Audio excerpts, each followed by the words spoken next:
আমার বাপ একটা জরুরি কথা মনে রাখবেন, আমি আগেও বলছি, প্রথম দিনও মনে হয় বলছি, আজকেও আবার বললাম, কথার প্রসঙ্গে বললাম, আপনি অবশ্যই কোনো মাসআলা, দ্বীনি কোনো বিষয়ের ফতোয়া, বিষয়টাকে খামখেয়ালি মনে করে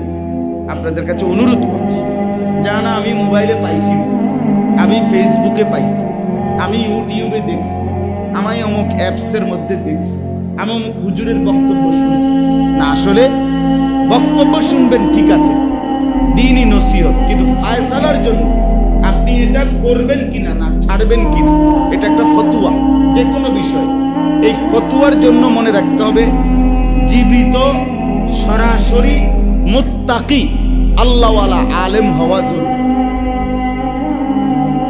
এক নম্বরে জীবিত মানুষ মানে জীবিত হুজুর, দুই নম্বর হলো সরাসরি তার থেকে আর দুই নম্বর কথা হলো ওই হুজুর যাকে আমি ফতোয়া জিজ্ঞাসা করবেন, ওই ফতোয়া দিবে যে হুজুর, তাকে আপনি আগেই সিলেক্ট করে বের করতে হবে যে সে মুত্তাকি, তাকওয়াবান কিনা, বলে যা তা আমল করে, চেহারা সুরতে চলনে বলনে, হ্যাঁ সে দিনদার কি, বলে এত কিছু কোয়ানের সময় কি, সময় কই হুজুর, আপনি যে মাছ কিনতে পুরো বাজার করেন কেন, এত সময় পান এই মিয়া বলেন না কেন, আপনি যে সামান্য মূলা একালি কিনবেন মানে পুরো বাজার আড়েন কা, ঘটনা কি, সামনে যেটা ফাউন্ডেন লই আনা লাগে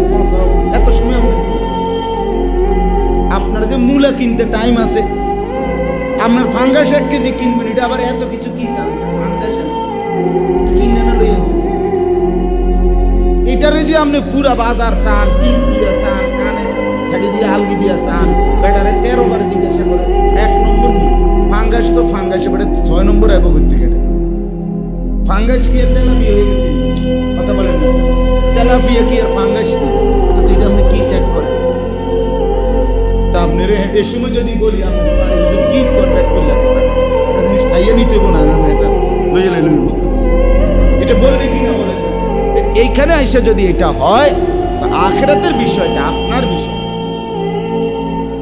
এই আমল আপনার বিষয়, প্রতিটা ফতোয়া আপনার জন্য, এটা তো খামখেয়ালি বিষয়। কুলিল্লাহু ইফতিকুম ফিল কালালা, কোরআনে আছে যে আল্লাহ বলেন আল্লাহু ইফতিকুম, আল্লাহ তোমাদেরকে ফতোয়া দিচ্ছেন। ফতোয়া সিদ্ধান্ত দেওয়া দ্বীনি বিষয়ে, এটা সরাসরি আল্লাহ বলেন আমি দিচ্ছি। রাসূলুল্লাহ সাল্লাল্লাহু আলাইহি ওয়াসাল্লাম ফতোয়া দিতেন, যেটা আল্লাহ তাআলা বলেন আমি দিচ্ছি, রাসূল দিচ্ছেন, এতটাই স্পর্শকাতর গুরুত্বপূর্ণ বিষয়, খামখেয়ালি যে কোনো কারো কাছে হুজুরে বড় সাদওয়ানে বইয়ের সামনে হুজুরের একটা মশলা কোনছে, আমারও কিছুটা আইডিয়া আছে, তারপরেও আপনাকে একটু জিজ্ঞেস করতে চাই, এটা শুদ্ধ মারে তোর মিয়া, আমি শুদ্ধ মারে, আপনি জানলে আবার জিজ্ঞেস করেন, এটা নিয়ে বলার ঢং, এটা বলার কোনো স্টাইল হইল মিয়া? আমারও জানা আছে, তবে আপনাকেও একটু ওভার শিওর হওয়ার জন্য এটা জানতে চাচ্ছি, মানে একটু শুদ্ধ বললেই মনে করে যেন বহুত পণ্ডিত। আমিও অনেক কিছু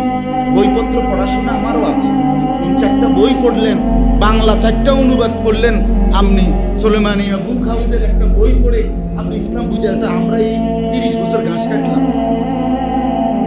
কথা বলেন না? আপনি ওষুধও দেন, আপনি আলহামদুলিল্লাহ, যেহেতু আপনি কোরআন হাদিসের বিষয়টাও 2-4টা বই পড়ে বুঝে ফেলছেন, তো ডাক্তারকে